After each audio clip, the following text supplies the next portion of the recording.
Ցեղասպանություն չկա, փոխարենը մեկ դար հայերի թաղած ոսկիները փնտրող միլիոնավոր մարդիկ կան։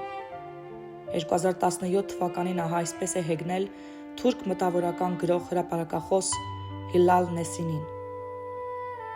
Նա գրառում է կատարել իր ֆեյսբուքյան էջում և թվիթերյան էջում 2017 թվականին հետևյալ բովանդակությամբ. Թուրքիայում հայոց ցեղասպանություն չկա, փոխարենը կա հայ դիակի պես ծանր արտահայտությունը։ Թուրքիայում հայոց ցեղասպանություն չկա, փոխարենը երկրի ամբողջ տարածքում կան հայերի կառուցած դպրոցները, եկեղեցիները, ալրաղացները։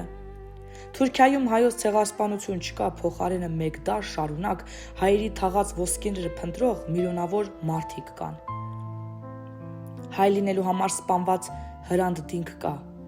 անմեղ բանտ նետված Սևան Նշանյանը կա, բայց հայկական կոտորած չկա։